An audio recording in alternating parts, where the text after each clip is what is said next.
I don't disagree with you. I was thinking through things there as I was listening to you, because that was a big change early on. Was I would just uh, I literally used Craigslist back then to get leads. I had a Craigslist app, and I would search certain categories. I forget exactly which one it was, and I would just search for keywords like AdWords and stuff like that, and Right. PPC, and find people that were saying, "I need help with something." Then I'd jump in and I'd help them, whether it was Hmm. e-commerce or help with, you know, uh, their search or display or YouTube or whatever it was. We just dive in and try to figure it out. Yep. Yep. I remember those days early on. You could do the same thing with Facebook groups. So that goes to into like the prospecting side of things. So that was early on. What you did in order to generate leads. One of the ways that we generated leads early on was through Facebook groups. So networking in Facebook groups, answering Mhm. questions, providing value. People Still would, do that. yeah, Still do that. Don't have absolutely. as much time for it, but still do it. 100%. And then it just goes on to being a purveyor of knowledge and information and a safe person that's not going to hammer you with a sales pitch, just being helpful and answering questions. People see that, people will start recommending you, and leads will start to flow in. What else are you doing on lead front since the early days? Like, what have you been doing over the years to bring in leads and sales?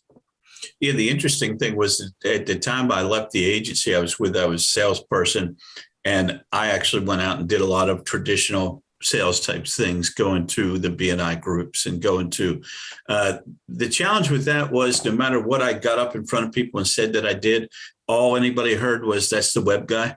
So Yep. they'd immediately come over and tell me their WordPress site was down, or Uh-huh. they something like that. And so I found that was not particularly fruitful, but I did pick up some clients Got it. that way. I think if you're doing general marketing, that sort of sales approach would work better than if you're specialized in a niche, especially when it's kind of technical that people have to understand.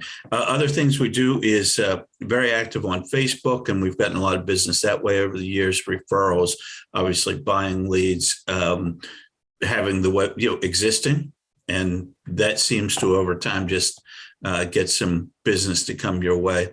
And Yep. then we have an email list that we don't hit as hard as we ought to. Um, I admire Josh Nelson because I get 17 of his emails a day, and it's like, And damn, they work. He does send a yeah, lot of emails, but he does it for a reason. 'Cause- yeah, I know, and I chastise myself quietly in my yep. mind every day. Yeah, I'll send out an email and I'll see the unsubscribes come through, and I'm like, damn it.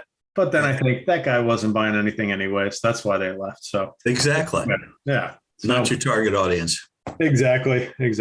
So what else is cooking in the agency nowadays? Like, bring me up to current speed. How are things going? What's the outlook? Like, what structure look like? Give me a little bit of a current update on what's cooking. Well, the way we structure is I've always been much because I've owned some real world businesses. So I've always been a fan of the outsource contract model. And we're always upfront with people. We have people in the States here who primarily do account management and project management, things of that nature. Most of our experts are in Eastern Europe. And there's a smart group of educated, highly educated people over there that Mhm. do most of that we work with on Google Ads. We've had most of those people on the team for years. Uh, we have a pretty solid core team that we work with, or everyone knows pretty much what their tasks are.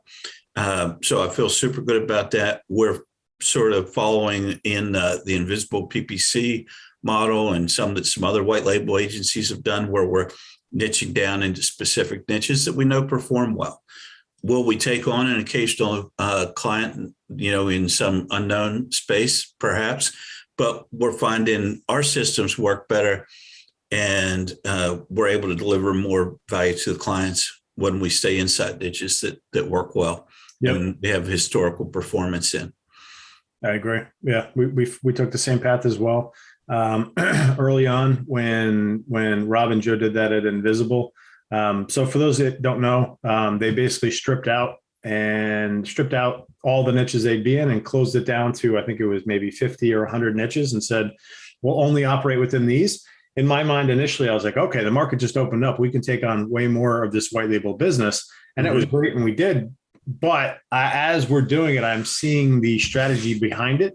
And as Alex Hermosi says, strategy is not what you say yes to, it's what you say no to.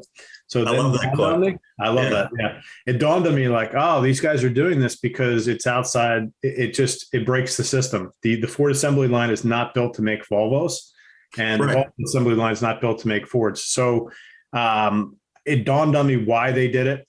And then we implemented a similar structure. You implemented a similar structure, and it has made life a lot easier in terms of getting clients onboarded and consistently producing results. And made life a lot easier. So, yeah, I'm happy we went that approach as well. Yeah, you have to realize what business you're in, and we have ways to serve clients that are in niches that aren't really our forte. Yep. We'll do one-time campaign builds. We'll do audits. We also have some agencies that need sort of a support. They're a larger agency and they need support. We have some hourly arrangements with those folks, but we had to find things. I think this is a lesson for every agency out there, is you have to find that thing that you do well and that you can duplicate if you want to scale. You can't scale without the ability to duplicate what you do on a regular basis. And if you can't scale, you can't grow your agency. Yep. I'm with you. Things just start to spin the wheels. You're onboarding, you're churning, and it just isn't pretty at that point. So I'm with you. If you can build out that machine on the front end to get clients in and out of the onboarding process fast and get them live, I think it's a beautiful thing. So I'm with you there.